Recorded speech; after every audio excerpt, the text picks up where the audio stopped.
Natatawa ako guys, alam nyo. Ito ang ginamit ko ngayon, white na jeans.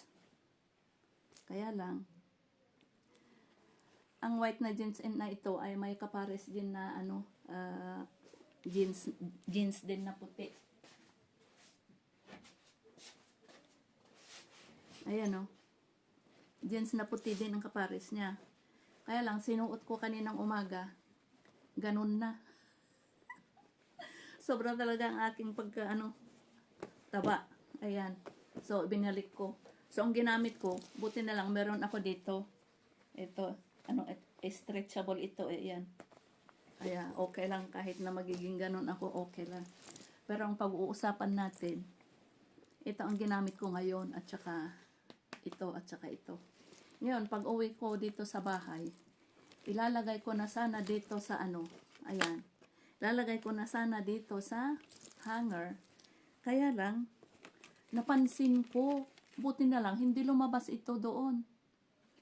Napansin ko, meron pa rin yung price tag. Alam nyo, binili ko ito noong last summer, mga September siguro. Tagal na, February na. October, November, December, January, February. 5 months na. Andito pa rin yung price tag na, hindi ko pa natanggal. Ayan o. Ang price tag niya is 100 shekel. Ang ibig sabihin, palibhasa, lola na talaga ako. At saka alam nyo kung minsan, pag, di ba, ang trabaho ko is caregiver. I'm a caregiver for almost 20 years. 20 years to be exact. At halos ang lahat ng aking mga inalagaan na matatanda ay puro may mga ulyanin, may mga Alzheimer.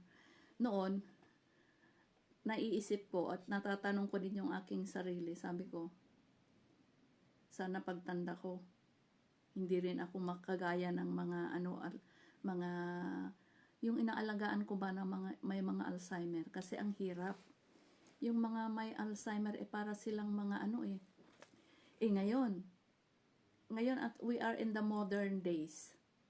Ang dami natin nalalaman na, marami ng pinag-aralan about, napag-aralan nila about sa Alzheimer at saka mga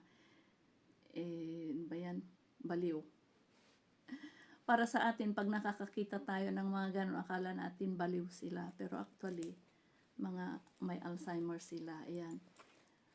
Back sa usapin natin na ito, may price tag pa.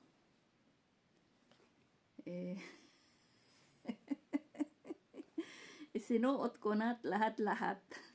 Wala umaga hanggang ngayon. Hindi ko napansin, isinuot ko na meron pa pala yung price tag. Ayan. Ibig sabihin, it's my first time na isuot ito. Binili ko ito nung summer.